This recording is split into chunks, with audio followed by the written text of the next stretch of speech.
If you are always running short on creatures or ARB, no matter how much you craft, these stations are perfect for you to never run out of stuff again. Hello Dodo crew, welcome back to another video about ARK Ascended. Grab a bottle of water and let's get straight into it. Before I start, as of I'm editing this, I'm at about 10k subs. If you could sub to help me reaching my goal of 20k subs by the end of the year, I would greatly appreciate it.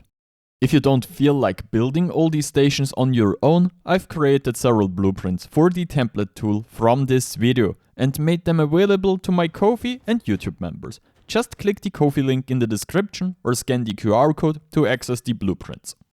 First, we'll start with a breeding station. The advantage of this build is that it's easy to expand and can be adapted quite easily to the available space and the creatures you want to breed, which is why this build is quite widespread and widely used.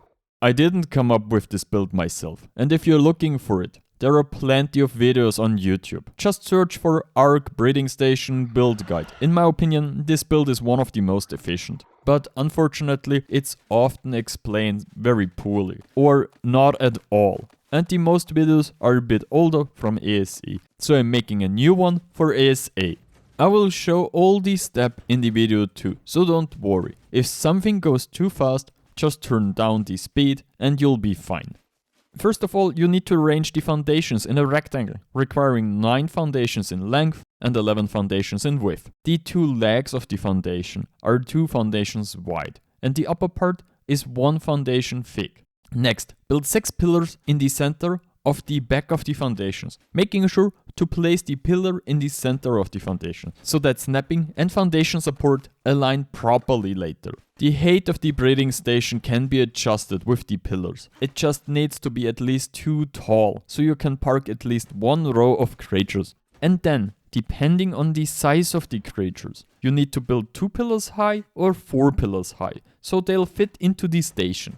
Now we'll just add the ceilings, so your creatures can stand in the breeding station. For this, simply use 2 ceilings wide and fill the foundations as we did before.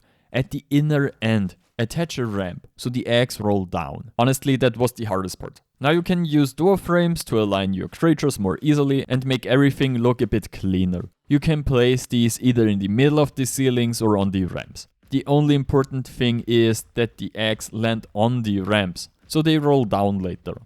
The 2 foundations in the middle serve 2 purposes. First, you place your oviraptor there to collect the eggs, and at the same time, you build a small platform where you can place your male so it can reach all the breeders nearby.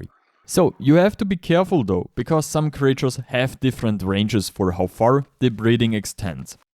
To build an ARB crafting area, we start with a daddy floor. It doesn't matter whether you build a quick one with quarter walls or a solid one with lowered foundations, because we'll only be moving around inside the dedicated storages anyway, and we'll only run into problems when we try to exit them. It's important that your daddy floor is at least 4 daddies wide, otherwise it won't work well and you'll constantly get stuck somewhere. It's even better if you build it 6 units wide, because then you can do everything very easily. Now build a frame with quarter walls around your dedicated storage units. Within this frame, use quarter ceilings to build the base for our chem benches. You can now place chem benches on these ceilings in the corners so that they face inwards, toward the dedicated storage units. Everything has worked if you can stand at the daddies and still walk through the area while accessing your chem benches. In the end, you should have a corridor in the middle that is at least 3 dedicated storages wide. At the 4 corners of the crafting area, you can now build outwards with ceilings or quarter ceilings. We need this so that we can build our replicators. Now place a replicator in each corner that you can use to craft ARB. In the end, the whole setup should look like this. Fill your dedicated storages with flint, stone and whatever else you need. After that, you can take the resources from the dedicated storages and place them directly in your chem benches to craft spark and gunpowder. Once they are crafted, put them into your dedicated storages so you can use them from the replicator to craft ARB. The big advantage in ASA compared to ASE is that you can now remote craft, which means you don't have to take all from the dedicated storages and put it in the crafting station. You can simply craft recipes while having the resources in your dedicated storages. I hope you liked this video, and I'm thrilled to read if this video has helped you. Hit the like button, leave a comment below for the algorithm, and consider subbing to the channel. Alright, Frodo.